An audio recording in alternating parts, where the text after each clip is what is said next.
No. Mi nombre es Patricia Mangone, aquí me dicen Pati, en Argentina me dicen Pato, pero aquí a todas las Patricias o Patricios en Argentina le decimos Pato, pero aquí suena como Pato, no, no, entonces me dicen Pati. Y bueno, es un placer estar con ustedes un año más, compartiendo, ver tantos rostros queridos, tantos colegas tan queridos, tan valorados y respetados, y volver a ver algunos rostros que ya vi en el congreso anterior. Para los que no me conocen, les voy a contar primero un poquito quién soy, de dónde vengo. Yo vivo en Bariloche, Patagonia, Argentina, por opción, porque en realidad nací en Buenos Aires, pero hace 18 años me trasladé a la Patagonia, siguiendo un poco el destino que las flores me iban marcando, porque ya llevaba unos años viajando anualmente de Buenos Aires a Bariloche, instalarme unos días en la primavera para hacer florales e investigación, y dije, ¿por qué voy a vivir a 1700 kilómetros de las flores? ¿No? Tengo que vivir donde están ellas. Y ahí entré en lo que yo pensaba que iba a ser el momento de gloria de mi vida, en una crisis que no les puedo explicar, terminó en un divorcio y bueno, todo lo que ocurre cuando uno da un paso al destino, ¿no? Al destino de uno.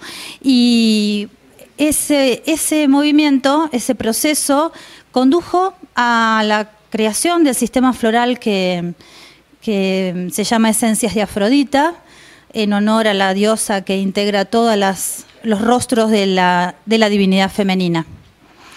Y que está compuesto por 11 fórmulas de flores todas de Patagonia que trabajan el sagrado femenino. Pero hoy vamos a hablar de lo masculino. Y fue un desafío cuando Eduardo lo planteó, no sé si le habrá pasado a otros ponentes, tocar los temas masculinos, y me decía, ay, voy a hablar de algo ¿qué le voy a decir a los hombres, no? Si yo además acostumbrada a trabajar con mujeres, tengo como un montón de herramientas en ese sentido, pero hablar a los varones de su mundo emocional me parecía como hasta intrusivo, me costó un montón. Entonces yo le decía a Eduardo, bueno, no, pero yo te preparo unas conferencias de otra cosa. No, me decía él, precisamente te quiero desafiar. Así que fue un trabajo en estos 2 años de preparar fuertemente estas temáticas y concentrarme en cómo lo vivía yo a partir de mi entorno, mi red masculina que me rodea. Y dije, ¿a quién puedo usar más? A mi padre, obviamente. ¿Cuál es el masculino más cercano? Mi padre. Así que, bueno, a partir de ese trabajo fui siguiendo un camino, sobre todo basándome en algo que para mí es fundante en cualquier tipo de terapia, y es que cuando hablamos de la relación que sostenemos con un otro y necesitamos sanar ese vínculo, tenemos que hacerlo sobre la premisa de que el otro es un ser en sanación también. Porque si no, nos olvidamos, pensamos que nosotros estamos sanando algo y que con el otro nos pasó tal cosa, y el otro se vuelve un ser distante que parece que no está haciendo su propio proceso. Y muchas veces, cuando trabajamos a nuestro padre, lo pensamos en términos de el padre que nos dejó tal huella, y nos olvidamos que él también es un camino y que hoy es otro, con una construcción de la cual podemos apropiarnos, con algo que es nuestra herencia, su sanación es nuestra herencia. Así que en realidad la propuesta es sanar a nuestro Padre en sanación, nuestro Padre que está en sanación. Ya sea que esté presente o no, lo conozcamos o no, está en nosotros como un patrón energético muy fuerte, y bueno, la idea es trabajar sobre eso. Pero antes de comenzar, les quiero proponer algo que hago siempre en los talleres, hacer un check-in, y al finalizar haremos un check-out. El check-in consiste en un registro personal, para lo cual les voy a pedir que cierren los ojos, descrucen las piernas,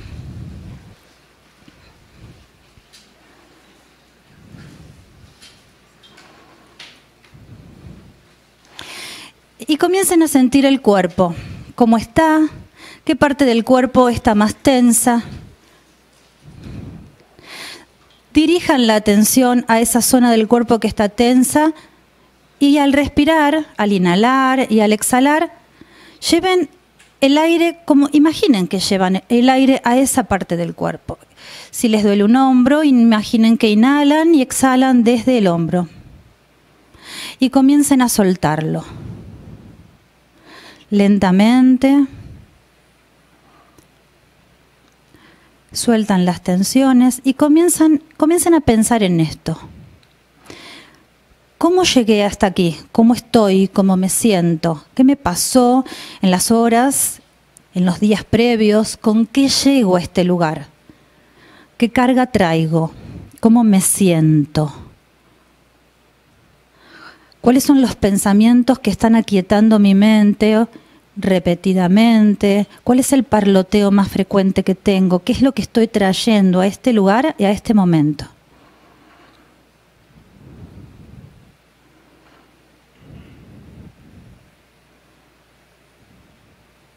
Traten de ponerle a esas sensaciones palabras.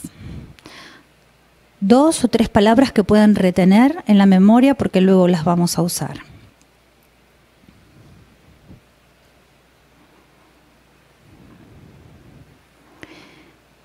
Muy bien. Hacemos una inhalación por nariz y exhalamos por boca. Y abrimos los ojos. Muy bien. ¿Me quieren contar de dónde son ustedes? Yo ya conté. Yo soy de Argentina. Yo soy muy habladora. Tengo un problema de nacionalidad que me hace un poco charlatana. Bueno, muy bien. Vamos a comenzar a trabajar con este taller. La propuesta es que primero comencemos a pensarnos como terapeutas que en consultorio se encuentran con siempre un diálogo que va referido generalmente a la madre, pero que siempre conduce a terminar hablando del padre. No sé si ustedes han vivido lo mismo como terapeutas, pero a mí me pasa siempre que primero hablan de la madre, pero detrás está el padre. Por eso uno de los planteos que quiero hacer en este taller es pensar al padre como el gran ausente, pero no como el gran ausente en la familia, porque está todo el día trabajando solamente, o porque no se comunica emocionalmente, o porque generalmente las familias están consteladas alrededor de la madre. Sino el gran ausente porque está ausente de nuestro discurso. Está fuera del discurso que nosotros hacemos.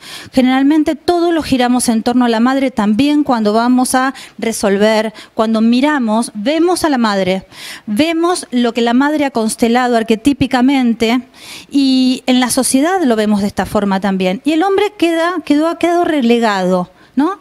Es como si no lo mencionáramos, no lo tuviéramos en cuenta como una energía que está actuando constantemente. ¿Cómo hago? Acá tengo... Se fue Antonio, pero yo no sé qué tengo que tocar. El del... ¿Qué me... ¿Ese es el del aire? ¿No me dejó un control remoto para el power? Bueno, ahora...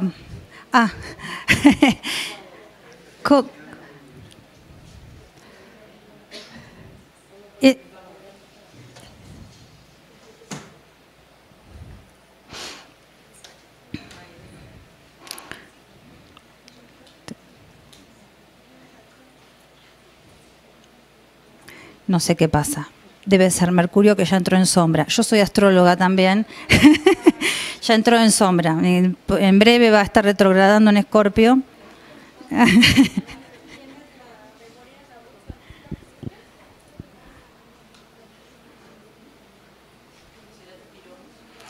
Será mi Quirón.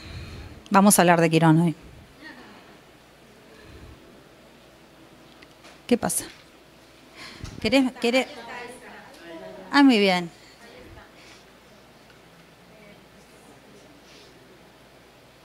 ¿Querés usarlo desde mi pendrive?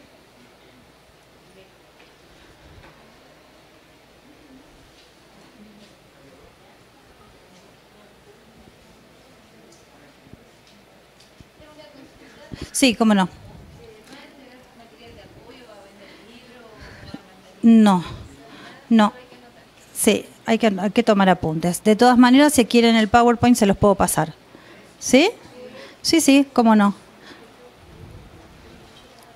Me está revelando todo el misterio. Cierren los ojos.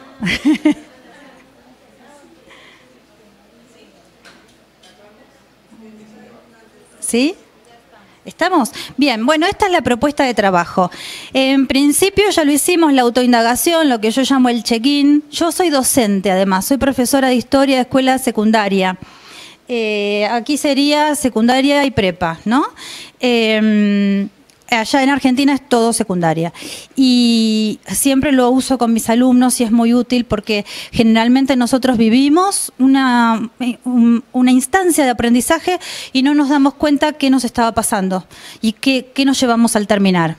Así que la autoindagación, la presentación, y vamos a comenzar con el marco teórico ahora. Y después vamos a hacer algunas dinámicas grupales, utilizando una técnica de programación neurolingüística para la comunicación. Muy bien, ¿cuál es la perspectiva del taller? Sanar al padre desde el padre en sanación, que era lo que les comentaba hace un rato. Utilizar la interacción grupal, la sanación a través del relato compartido. El relato sana, ¿no? Nosotros lo sabemos como terapeutas. El relato sana. Y es lo más significativo de ese relato es que sana al que escucha el relato, ¿no? No solamente sana al que está relatando. Y la sanación del padre en la consulta floral, ¿cómo la enfocamos? ¿Sony? Bien, ahí hay una pregunta. Quiero que presten atención a esa pregunta. ¿Quién aquí considera que conoce bien a su padre? Tómense unos segundos. ¿Quién aquí considera que conoce bien a su padre? Y les voy a pedir que levanten la mano los que sienten que conocen bien a su padre. ¿Qué ha pasado aquí? No es fácil, ¿no? ¿Dijo alguien por allí? ¿Cómo te llamas? Alicia dice, no es fácil. No es fácil. Porque el puente de comunicación con nuestro padre suele ser frágil. La comunicación emocional generalmente, no siempre, es más fácil con la madre. Pero con papá parece más difícil. O por lo menos así lo vivimos, o por lo menos ese es el constructo cultural que existe. De que los papás no nos saben comunicar y que no están disponibles para la comunicación o para el intercambio emocional. Voy a bajar la pregunta. ¿Quién considera que conoce algo a su padre? Algo. ¿Quién considera que no conoce a su padre? Bien. Esto es algo que nos pasa a casi todos, ¿sí? Es como una incógnita a nuestro papá. Vamos a ver si podemos descubrirlo mirándonos, ¿sí? La siguiente, por favor. Vamos a pensar ahora otra pregunta. ¿Cómo calificarías la relación que tienes con tu padre? Distante, ustedes vayan pensando, es más de introspección, ¿sí? Distante, amorosa, con reproches, dependiente, equilibrada, poco libre, acaso violenta, tierna, tóxica, aceptable, fría. ¿No tienes una relación fluida, tensa? ¿Quiénes, levantando la mano, quiénes han sentido que en esta descripción se vieron identificados más con una relación que tiende a tener carencias en general? Bien. Pasamos a la siguiente. ¿Qué pasa aquí? Nosotros somos todos terapeutas. Y sin embargo, nadie ha podido decir que conoce a su padre. Quirón es considerado el arquetipo del terapeuta. Quirón es un centauro que nació de una madre que lo abandonó al nacer. Tiene que ver con la herida materna.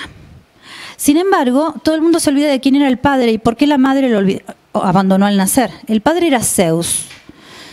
Y para engendrar a este hijo, engañó a la madre. Ella lo rechaza sexualmente a Zeus, entonces él se personifica vieron cómo hacían los dioses griegos, ¿no? Lo que querían, y más Zeus. Se personifica como un hombre hermoso, un humano hermoso, quien ella no puede rechazar. Y cuando termina de tener un encuentro sexual con ella, revela su identidad de Dios, ¿no? De Dios Zeus. Y ella siente que eso fue una violación, fue un abuso. En esa desesperación, decide rechazar al hijo cuando nace, a quien además considera un monstruo porque es mitad caballo y mitad hombre, y lo rechaza. Sin embargo, la característica más significativa en el mito de Quirón es que Quirón no queda detenido en ese dolor, no se frena ante ese dolor, sino que lo convierte en una potencialidad. Es un resiliente Quirón. Quirón aprende el arte de las hierbas y de la sanación, aprende a sanarse a sí mismo de sus heridas y a sanar a otros. Por eso decimos que Quirón es el arquetipo del terapeuta. El tema es que todos nosotros que hemos dicho que tenemos carencias en relación al vínculo con nuestro padre, o la inmensa mayoría, todos nosotros recibimos pacientes que están en las mismas condiciones. Y cuando eso ocurre, el otro es una gran oportunidad. Estoy segura que ustedes compartirán conmigo que en el encuentro terapéutico hay dos que sanan, siempre hay dos que sanan, que nosotros sanamos todo el tiempo y que si no asumimos ese compromiso en la relación terapéutica, de nada sirve que hagamos ese trabajo. Puede ser que en una terapia, en las terapias más convencionales, estas cosas no se planteen o no se las pregunten mucho, pero nosotros tenemos la obligación de hacerlo. Nosotros no podemos aceptar a alguien frente a nosotros y no comprometer nuestro propio destino en eso. Cuando recibimos a un consultante que viene con una cuestión sobre el padre y nosotros no queremos mirar nuestra propia historia y sanar junto a nuestro paciente, no va a ocurrir la sanación o va a ocurrir a medias, de forma inconclusa. Y en el peor de los casos nos habremos perdido la gran oportunidad de sanarnos a nosotros mismos. Un curso de milagros dice que al cielo se entra de la mano de un hermano. Y esto lo dice en términos de la salvación. Dice, solo me puedo salvar si me salvo con otro. En individualidad no me salvo. Esto que les decía sobre el padre, el gran ausente. La idea es que podamos trabajar aquí visibilizando al padre como una energía y como un patrón fundamental en la sociedad y en nuestra constelación personal, familiar y arbórea, ¿no? ¿Qué pasa con este padre del que no hablamos? Porque no es que solo está ausente porque por convenciones culturales los padres se han dedicado a tareas diferentes a las madres, han estado más ausentes del hogar o de la comunicación emocional, sino que han estado ausentes del discurso social. Se lo ha excluido en la relación del hijo y el padre. Se ha pensado que es más dominante el vínculo con la madre. Cualquiera que piense en por ejemplo, una situación de separación o divorcio, ¿sí? Nadie discute el derecho de la madre sobre los hijos, ¿verdad? Sin embargo, se discute el derecho de los padres sobre los hijos. Y en cuántas situaciones de separaciones y divorcios nosotros vemos con claridad cómo quedan afuera y hasta la justicia y los estados parecen invisibilizar a ese padre. Que es una tarea pendiente que tienen nuestras sociedades. No sé cómo será aquí en México, por ejemplo, pero en la Argentina, ¿sí? Los tribunales de minoridad resguardan muchísimo a la madre y el padre queda muy excluido. Y aquí el problema, y sí, por supuesto, tienen la obligación de hacer una cuota alimenticia. Entonces quedan como instalado fuertemente el arquetipo del padre proveedor, pero que se queda desconectado emocionalmente de los hijos. Y no porque necesariamente porque el padre se quiere excluir de ese rol, sino porque hasta la construcción cultural dice, este hombre no es para esto, los hombres no son para esto, que es algo necesario de revisar. Yo estoy separada. Tengo 2 hijos. Mi hija mayor tiene 25 años y mi hijo 21. Estoy separada hace 15 años. Cuando Denis, el papá de mis hijos y yo nos separamos porque yo lo decidí, él no se quería separar. Así que fue lío, bien. Pero nos separamos. Los 2 o 3 primeros años fueron conflictivos. Obviamente uno entra en el circuito de lo legal, ¿no? Abogado, justicia, cuota alimentaria.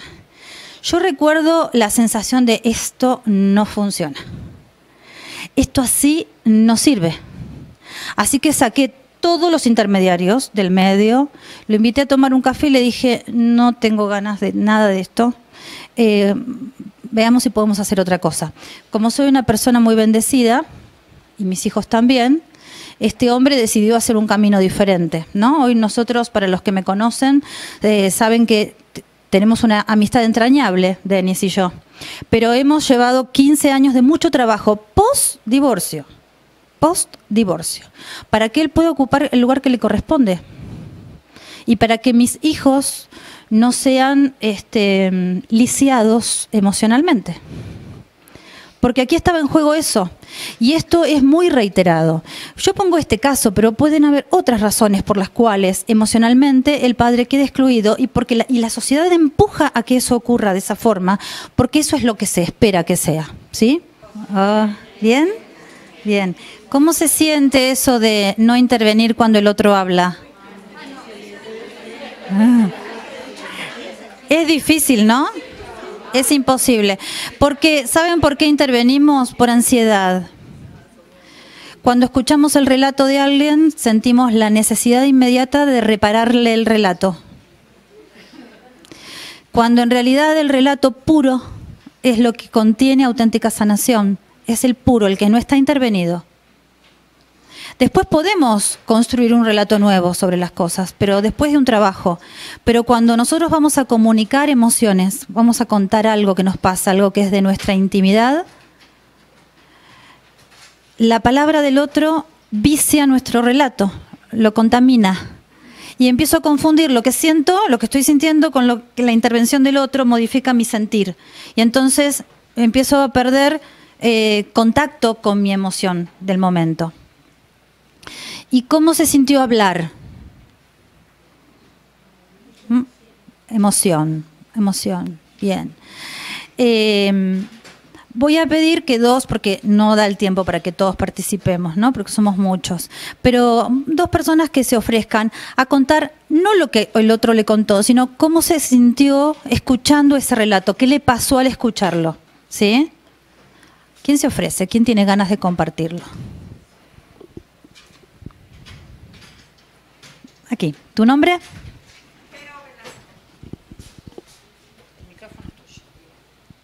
Gracias. Pues yo soy Geo y estoy convencida día con día que nada es casualidad. De pronto yo me levanté cuando dijeron que hiciéramos el ejercicio y dije, bueno, pues como que este trabajo no me gusta. Es algo que vengo evadiendo y huyendo, porque duele. Entonces me levanté, tomé unas fotos, dije, ay, mira qué bonito se ve todo, y desde afuera todo se ve bien bonito, ¿verdad? Porque no me gusta echarme ese clavado interno. Y entonces ya empecé yo a buscar a ver quién no tenía pareja, y me tocó una niña muy linda de Costa Rica, no voy a dar su nombre, pero bueno, entonces me tocó empezar así como, ¿quién empieza? ¿Quién empieza? Y pues me tocó empezar. El reconocer todo eso que hay en mí, que mi padre es yo y yo soy él, y luego escuchar a mi compañera que tenemos historias que nos conectan, que vivimos quizá no de la misma manera, pero una manera muy similar sentida, de todo eso que vemos que tenemos en nosotros y que el día de hoy somos eso. Dije, wow, o sea, no te queda otra cosa más que escuchar y sentir cómo vibra tu alma y empezar ese proceso de decir sí. Soy yo y lo puedo superar. Gracias. Muchas gracias. ¿Alguien más quiere contar qué sintió, qué le pasó mientras escuchaba el relato del otro? Emma, sí, de Perú. Bueno, yo sentí mucha emoción porque sentía la emoción de ella, la admiración a su padre, y sentía lo mismo de lo que me pasaba a mí, con mi padre, que también había mucha admiración. Entonces, como que me removió muchísimo su relato con el mío. Quiero decir, mi emoción al exponerle a ella lo que yo sentía, lo que me parecía a él, con la suya, y también me identificaba con algunos de los puntos que ella señalaba de su propio padre con el mío, ¿no? Entonces, fue un momento como muy sagrado de emoción, ¿no? Me removió mucho. Bien, le pasó al resto lo mismo, escuchar en el relato del otro la propia historia, ¿no? Es el objetivo del trabajo, descubrir que en realidad nuestra historia es muy similar a la de los otros y que no somos tan únicos, por suerte. Que si mi historia y la del otro se parecen, entonces hay más chance de que sanemos, porque podemos hacerlo juntos. Y porque en ese intercambio seguramente saldremos enriquecidos. Muchas gracias. Yo elegí tres referentes que para mí son muy importantes a la hora de trabajar al padre. A Bert Hellinger, por las constelaciones que todos conocemos y los órdenes del amor.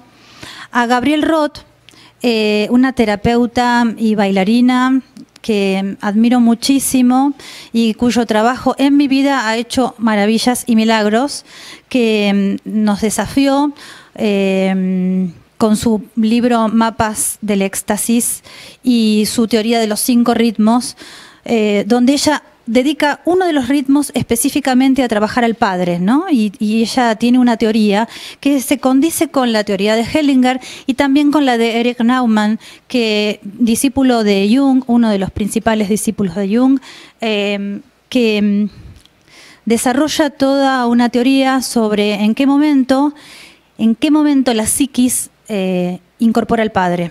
Él dice que eso ocurre entre los 3 y los 5 años, cuando empezamos a temerle a nuestra madre y la consideramos amenazante para nosotros, entonces rotamos de esa mirada hacia adentro, que es de una conciencia única que compartimos con nuestra madre, miramos hacia afuera y comenzamos a mirar el mundo. Porque los 3 coinciden en esto, en que esto ocurre entre los 3 y los 5 años, o los 7 eventualmente, y que el padre representa el mundo. El padre representa ese universo externo al que me tengo que incorporar y del que tengo que ser parte. Según Hellinger, el padre nos muestra el mundo y representa toda la capacidad que tenemos de accionar en él, efectivamente, materializar, concretar, tomar decisiones, vivir el presente, estar en el presente, relacionarnos con la tecnología. Hoy tenemos un problemita con eso. Estamos hablando del padre y no estaría funcionando bien, pero tiene que ver con todo, ¿no? Siempre. Las matemáticas, asumir liderazgo en nuestras tareas y también hacernos acreedores de los beneficios que obtenemos de lo que hacemos. Considerarnos dignos de esos beneficios, emprender negocios, sentirnos cómodos, otra vez,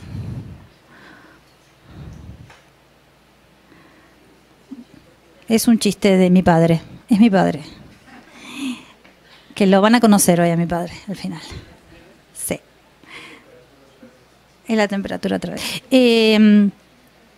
Les decía que Bert Hellinger habla de esto, ¿no? Que el padre nos muestra el mundo, es decir, nuestra relación con nuestro padre nos dará la posibilidad de accionar en el mundo. A mí me gusta utilizar el término materializar, porque tiene que ver con esta capacidad de concretar, de ser en acción. de visibilizar la obra y los resultados. Y en esto coincide Gabriel Roth, que dice que entre los 3 y los 5 años nosotros entramos en contacto con el mundo, pero nuestro padre empieza a representarnos el mundo. Por eso dice que el niño en los juegos, a partir de ese momento y en el contacto físico, necesita imperiosamente la relación con el papá. Y que de esa relación se logra afianzar el vínculo que tendrá con su propio cuerpo, ¿no? Ella trabaja mucho sobre todo esto del vínculo con nuestro cuerpo y reconocer en nuestro cuerpo lo que estamos sintiendo, lo que nos está pasando. Yo soy danzaterapeuta, además, y no ejerzo en la actualidad, hace muchos años que hice la carrera, y cuando la danzaterapia comenzó, instaló un discurso que fue discutido en su momento y que hoy nadie discute. Y es que habitualmente nos decían, nosotros primero pensamos, después accionamos, ¿no? Pienso, entonces digo, uy, quiero esa cartera, entonces estiro el brazo y mi brazo obedece luego, mi cuerpo obedece y toma la cartera. La danzaterapia decía, no, primero sentimos, después va al cuerpo y después va a la mente. Es el último lugar al que llega. Y si no, imagínense atacados por un perro. Y díganme si primero pensaron o sintieron. Sentimos. Entonces lo que propone la danzaterapia y lo que propone Gabriel Roth es reconocer en el cuerpo lo que me está pasando, porque voy a poder después ponerle palabras. Si primero identifico lo que me está pasando, no puedo poner palabras si no entré en contacto con mi cuerpo.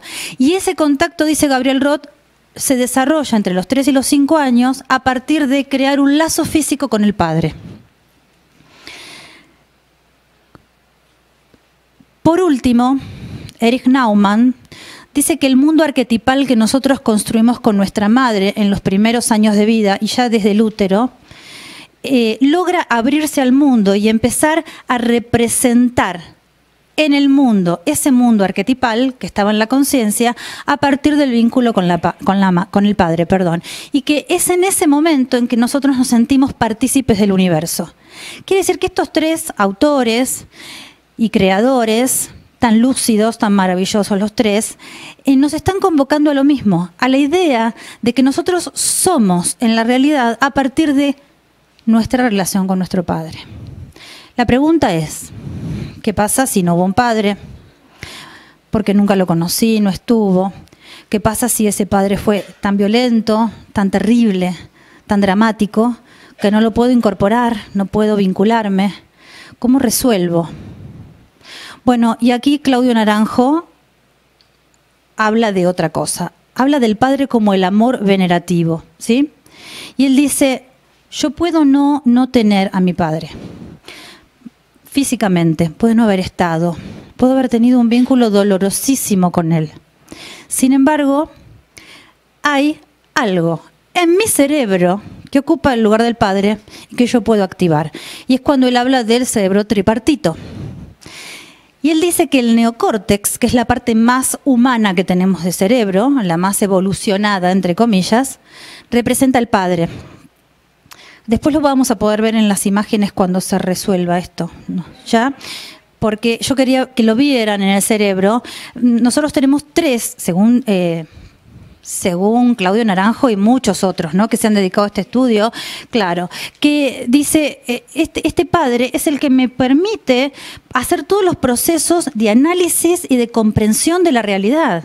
No es solamente, si yo no tengo el padre, tengo el neocórtex, ¿se entiende? Puedo ir a mí y construir, él habla de 3 amores, en los 3 cerebros reconoce 3 amores. Y el amor paterno lo identifica en el neocórtex. Quiere decir que yo puedo, aunque no esté allí afuera este padre, puedo recurrir a esa imagen interna y obtener de mí mismo esa información. Es decir, la sanación es una posibilidad ineludible. No significa que estoy condicionado por los factores que me han rodeado. Porque si no, en esta humanidad, en toda la historia de la humanidad, habría almas que quedan excluidas de la posibilidad de sanar. Y esto no puede ser así. No puede. Todo indica que tiene que haber algún elemento del que yo me puedo asir, me puedo apropiar, que está dentro mío, puedo construir eso en mí. ¿Ya podemos? No todavía. Pati, Sí. así como el neocórtex representa al padre, el sistema límbico o el reptiliano representa... El límbico a la madre y el reptiliano al hijo. Entonces, el neocórtex es el amor paterno. El límbico es, que está más adentro, ahora lo vamos a ver en una imagen. El límbico que está más adentro representa el amor materno. Y el reptiliano, que es el del deseo, es el amor filial. El amor que establecemos con lo que deseamos, el amor del hijo. El amor con el otro. Y entonces él habla de que necesitamos las tres cosas. Incluso dice una cosa muy interesante, Claudio Naranjo, cuando él habla del chamán. Él dice que los chamanes son seres únicos que han logrado integrar los tres cerebros y que eso es lo que nosotros tenemos que hacer. Entonces, cuando trabajamos en la integración de esos tres cerebros, esos tres amores, tenemos la posibilidad de sanar todos los aspectos de carencias que podamos tener en cualquiera de los tres. Hoy a nosotros nos convoca a hablar del padre, por eso hablamos del neocórtex. Pero esto que estamos haciendo en este momento está trabajando nuestro neocórtex, no está trabajando el límbico ni el reptiliano. Entonces quiere decir que cuando estamos trabajando ahí, estamos resolviendo cuestiones que están pendientes o heridas que quedan allí grabadas. Y que es como una fuente en la cual tenemos los recursos, los elementos para poder hacer ese tipo de resolución. Pregunto, ¿les suena? ¿Les hace ruido? ¿Se sienten identificados con este discurso de Claudio Naranjo? A mí me parece riquísimo, porque siempre la pregunta que tenemos los terapeutas cuando llega alguien con una historia dolorosísima es ¿y cómo hacemos? ¿Cómo hacemos? Porque a veces no hay dónde poner los pies, dónde hacer pie para iniciar el proceso de sanación. Está en nosotros. Es decir, cada uno tiene con qué. Lo que pasa es que desconocemos y generalmente nos movemos bajo la idea de que estamos condicionados. ¿Ya se puede pasar? ¿Sí? Avanza. Ahí esta foto la puse, pero para que la vean, porque es una foto hermosa. Este es Erich Naumann, Carl Jung y Mircea Eliade. Yo querría haber estado ahí, juro por Dios. Sí. Bien, ahí, y él plantea algo. Él dice, el amor materno es generoso y compasivo, ¿sí? El amor filial se reconoce en la búsqueda elemental del placer y en la libre orientación hacia la felicidad, ¿sí? Es el deseo. El amor paterno se expresa a través del respeto, la admiración y la devoción. Por eso Claudio Naranjo dice que lo que nos rescata y lo que nos sana en nuestro proceso con nuestro padre es la espiritualidad. Cuando nosotros nos ponemos en una actitud devocional, ¿sí? Por ejemplo, quiero cuidar esta tierra, quiero honrar esta tierra en la que vivo, ¿no, Susana? ¿Sí? Quiero, cuando yo empiezo a trabajar en eso, lo que estoy sanando es al Padre en mí. Estoy trabajando esa parte del amor que está habitada en mi cerebro, porque no hay una diferencia entre el alma y el cuerpo, están unidos, ¿sí? Son uno. Ahí se puede ver, ¿no? La teoría del cerebro triple o tripartito. El neocórtex es el racional, el padre, el cerebro límbico, el emocional, la madre, y el cerebro reptiliano, el instinto, el hijo o el deseo.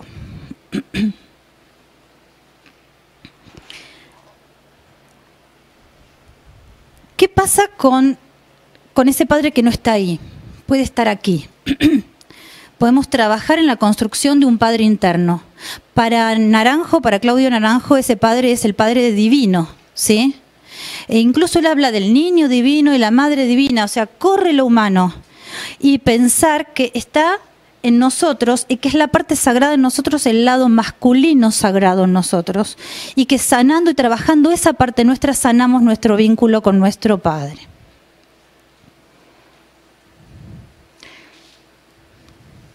Y este es mi padre y yo, bailando. Les voy a hablar de mi padre. Mi madre hizo 11 intentos de suicidio entre mis 9 y mis 20 años, siempre delante mío. ¿Entienden por qué me dedico a la sanación de mujeres, no? Vean. Porque uno siempre sana lo que necesita sanar. Y en esas etapas yo no entendía por qué mi padre atendía tanto a mi madre y descuidaba tanto a sus hijas. Era para mí algo terrible. Cada vez que mi madre hacía un escandalete de estos, obvio que mi mamá no era una suicida, si no se hubiera suicidado. Pero no, lo intentó 11 veces. Y en los 11 intentos mi padre corría hacia ella y sus 2 hijas quedábamos así como abandonadas. Hasta que un día algo pasó en él. Algo pasó.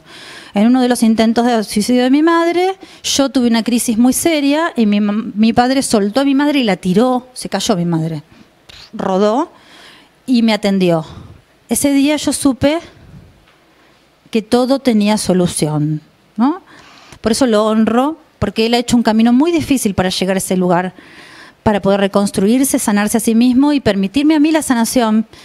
Tiene mucho que ver con el esfuerzo enorme que él hizo. Muchos años después, ya siendo mis hijos grandes, me dijo un día que necesitaba conversar conmigo. Y me dijo, tengo la sensación de que tengo que pedirte perdón, pero no puedo reconocer de qué. Y yo pensé, no importa, ¿qué importancia puede tener de qué? Y tuvimos una larga charla recordando cosas de la vida y no fue nada grandioso, ¿eh? No se imaginen algo muy grande.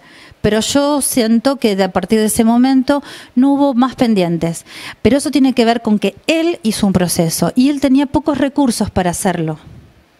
En él vale mucho más que en mí, porque yo tenía otros elementos. El proceso de él fue mucho más duro, por eso lo honro, por eso quiero que esté aquí. Se llama Pedro, le agradezco, lo bendigo. Y esa foto fue tomada el día que cumplieron 50 años de casados mis padres, que cometieron la locura de volver a casarse ese día y de hacer una fiesta inmensa con todo y todo. Y yo cuando le dije a mi papá, pero es necesario toda esta fiesta, y me dice, ¿cómo no va a ser necesario? Que mis nietos vean mi boda. Así que, bueno, les agradezco. Floral, somos todos.